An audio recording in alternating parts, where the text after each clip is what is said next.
Okay, today I want to go ahead and showcase a portion of my British Army of the Peninsular Campaign for the Napoleonic Wars, 15 millimeter.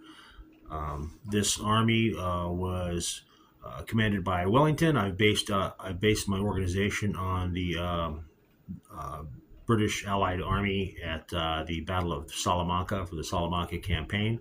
But these are organized for volley and bayonet grand tactical rules, where each single stand is equals a 500-man skirmisher detachment, or cavalry detachment. Each large brigade stand is either a 40 by 40 mil brigade base. Basically represents a brigade-sized element of anywhere from 1,500 to 3,500 men. For cavalry, you're looking at about, on average, 1,000 to maybe 1,500 cavalry to a cavalry brigade stand. So there you go. This represents a corps-sized element of the British Army at the time of Portugal. It is by British, I actually mean it is an allied army. It has a Anglo-Portuguese Army, if you would, and it has a combination of British, Portuguese, King's German Legion, so KGL elements, and it also has this particular corps has a detachment of a large Naval Landing Force, or Naval Landing Brigade, with 2 brigade elements. That would be also what the Naval Gun Detachment. The artillery for this corps is not on the field except for the naval gun section. For the Naval Brigade, however, each brigade would have an artillery battery to a large battalion represented by 1 artillery stand. We can start here at with the commander. The corps commander for this particular corps is Beresford, who is represented here. Beresford is followed up by a line of 4 skirmish battalions, 4 skirmish stands. These can either be dedicated skirmishers, which would be something like the 95th, a battalion of the 95th Rifles, the battalion of the 60th, or a battalion of Portuguese Cazadores, such as we have here, Portuguese Cazadore Battalion. They could be detached from the brigades. This one is basically the skirmish battalion for Wheatley's brigade, and you can see I've got all the units marked. Bases were labeled for easy identification. You've got the British Naval Brigade, where you see the Royal Marines formed up in the first line, followed by the sailors in the back. And I've got it's a large naval landing force, so I've got a 2nd brigade available for games. And if you look carefully, there may be a hornblower in the back, exhorting his men on to greater glory, trying to support the army here. Okay, behind the skirmishers and the Naval Brigade, and also we have the Naval Landing Gun, which we've got a deck gun here. Got a Royal Marine detachment with it, though that is basically that's more for show for volley and bayonet, just showing that you've basically got a naval gun. And of course, you've got the sailors and the naval cannon that's been pulled from the ship. Okay. Following this, we have the division commanders. I've got 3 divisions of infantry here on the table for you, just to see.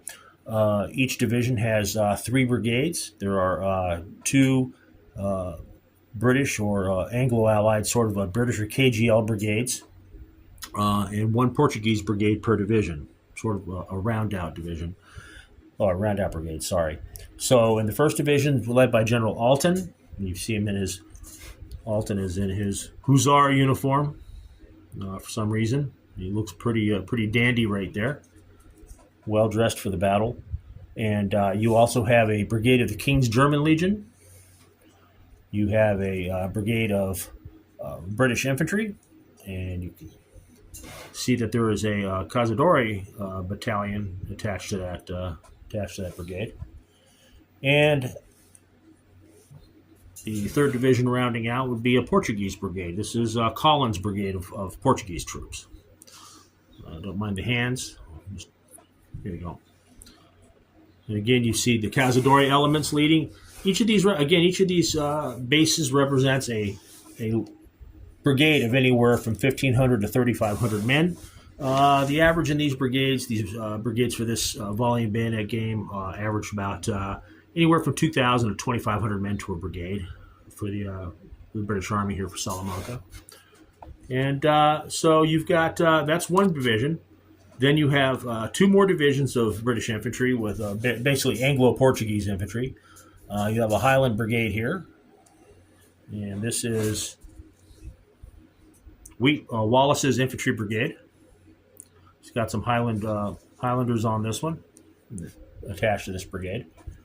And you also have the another 2nd British Brigade, followed by another Portuguese Brigade. So that 2nd Division's rounded out, and I believe this is Alton. This is General Campbell's Brigade. And I believe this is General Hope. And so each of these 3 divisions would basically be these 3 brigade stands, two British or KGL brigades plus 1 Portuguese brigade. The Portuguese were great Allied troops to have. They were highly reliable. They had British. They were trained by the British. They had British military missions. British officers were seconded to Portuguese units. They worked in close cooperation with each other. The Portuguese had high morale. They were fine troops to have by your side in a battle, and Wellington thought very highly of them. Then finally, we have the cavalry detachment, and that would be the cavalry division. In this case, is being led by General Stapleton Cotton, and he has a brigade of British cavalry, heavy cavalry, the heavies, and he also has a I'll show you the heavies real quick. You can see these heavies are actually uniformed for the Peninsular campaign, as opposed to the Waterloo uniforms. And then you have a brigade of dragoons, light dragoons. No. So there you have it. Pretty cool army, pretty fun to game with. I've played against them and with them.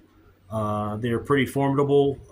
When I played against them, I was thrashed pretty soundly by my opponent, who Michael did a great job of basically taking apart my French corps, doing a refight of Salamanca. Now, of course, I had the entire Anglo-Allied army there, plus a Spanish division. So, not that I'm making excuses, but the British in great numbers are pretty tough opponents of any size force. And in this case, I did what I could, but in the end, French valor did not prevail that day, and the British took the field and won the day. I played the British at Salamanca in a second refight, and kind of a similar thing occurred. So, yeah, it's a pretty good army. It's it's well officered at the time. It's fun to play with on the gaming table, and I just wanted to go ahead and bring this to you real quick. Hope you enjoyed it. Thanks.